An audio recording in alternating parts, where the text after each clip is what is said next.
Bonjour les amis, me voilà revenu. Alors je regardais tout à l'heure, ça commence aujourd'hui, avec Marco Mouli. Alors, vous le connaissez maintenant, il est médiatique, il a écrit son bouquin La Cavale, il va tourner un film sur son histoire. Et évidemment, c'est un personnage haut en couleur, très sympa au demeurant.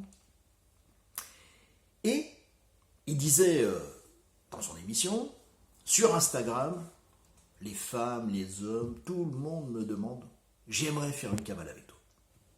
Ce qui est tout à fait atypique, parce que quelqu'un aujourd'hui qui a une vie rangée, 10, 12, 14, 18, les enfants à la maison le soir et tout, n'a certainement pas envie de partir en cavale à l'étranger. Alors qu'est-ce qui fait que les gens demandent ça? Bien, j'ai fait le rapprochement avec un personnage des années 75, Albert Spaggiari.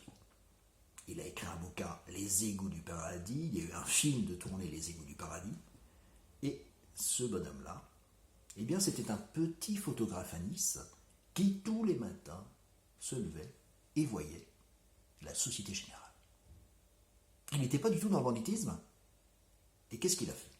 Pendant le week-end de la Pentecôte, il a creusé un tunnel et il a cambriolé 317 coffres.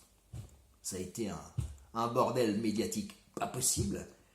Il est parti en Amérique du Sud, il faisait des reportages, il envoyait des cartes postales très sympas aux policiers. Et ça a été vraiment le Robin des Bois des années 75. Et j'ai fait donc le rapport avec Marco. Et je me suis dit aussi, bon, c'est vrai que c'est pas bien. Il a fait l'arnaque du siècle à la taxe carbone, il a volé des milliards, ok. Mais quelque part, Spaggiari avait noté sur le mur de la Société Générale, sans haine, sans armes, ni violence. Et Marco, qu'est-ce qu'il a fait? Eh bien, il n'a pas utilisé d'armes, il a violenté personne, il n'a tué personne.